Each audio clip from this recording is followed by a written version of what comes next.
Saltare și pam, pam, pam! Am scăpat în sfârșit de tatăl strict. Oh my god! Deci am scăpat de tatăl strict.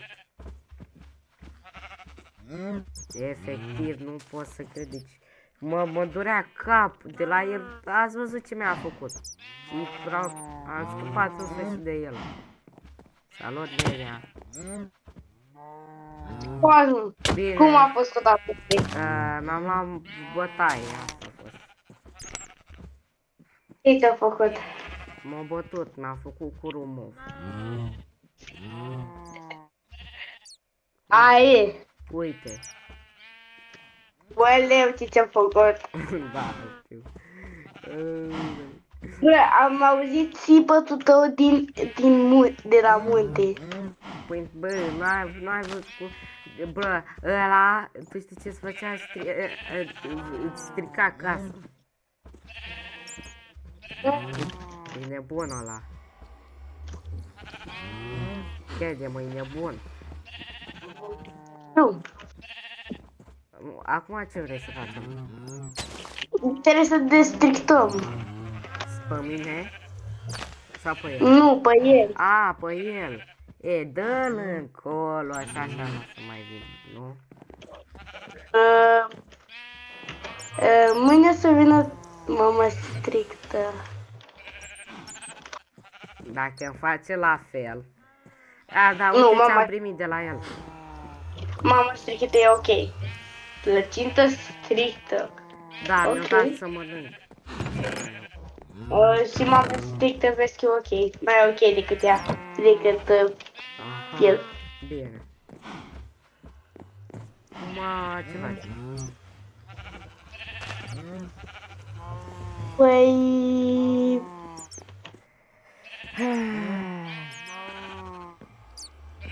Stai că trebuie să... Stai că trebuie să pleci. Stai. Trebuie să pleci, What? Crede bă, frate, dar mi-e frică de tatăl strict.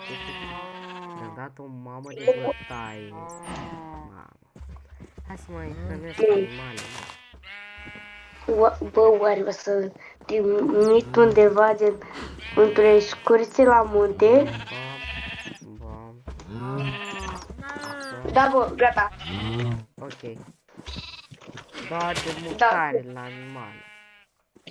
Da. Uite aici, ai cartofi. Ai cartofi. Da, știu. Hai până... Mi-a dat... Bă, what? Ce? What? Am dat un potato toxic, gen carton toxic. Și vrei să zic cum se numește? Cum? Stai să văd că nu se face că nu prea văd bine.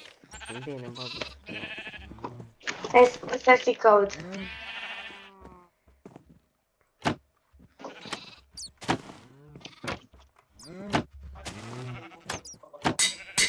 Gata. Se numește cartof strict. Ia, dă-mi-l. Nu glumesc. Dă-mi-l. Mamă. Îl bag și pe asta. La colecție. Și asta e mai am pentru un cartof strict.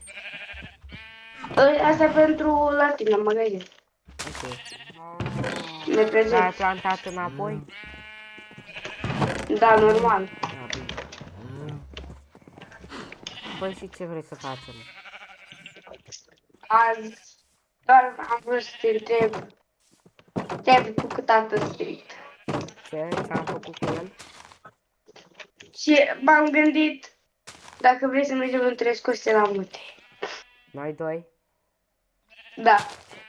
Da, vreau. Deci, ăsta a fost episodul. În episodul Ce episod, care... bă? Ce-ai, bă? Bă, ce-ai, mă, bă? Stai, ce, mă, că nu s-o termina, mă. În episodul viitor o să mergem la munte, deci hai, salutare! Da. Serios, chiar vrei să-l închizi? Nu-l închid. Nu-l închid, nea, nu-l închid. Îl aduc pe tată să se clină. Nu îl închide, cât o leacă.